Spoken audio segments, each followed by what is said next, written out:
AITA for telling a patient the nurse is not yelling, she is just a New Yorker. A few weeks ago, I, emergency department physician, was working a shift when we had a young female patient present to the emergency department in psychiatric crisis. For some context, the patient was currently in an abusive relationship, had gotten pregnant, and was pressured into an abortion by her boyfriend. She had been drinking, and there was a verbal altercation between her and the boyfriend. The police were called, and she was brought to the emergency room by police and EMS in handcuffs for psychiatric stabilization and treatment. When she arrived at the emergency department, she was hysterically crying, screaming that she wanted to leave, trying to run away etc. The nurse was in the room with her, trying to get her changed into a gown.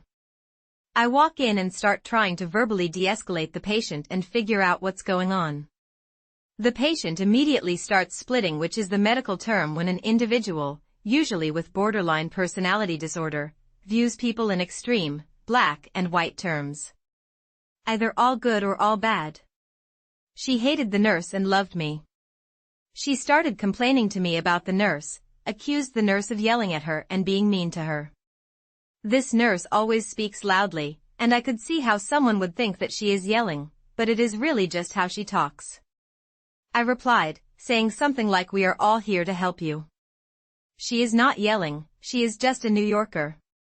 That's how she talks."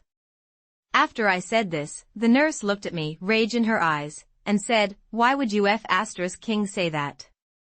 and stormed out of the room. Refused to talk to me for the rest of the shift.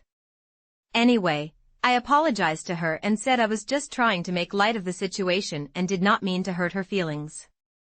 We are all good now. But this situation has me thinking.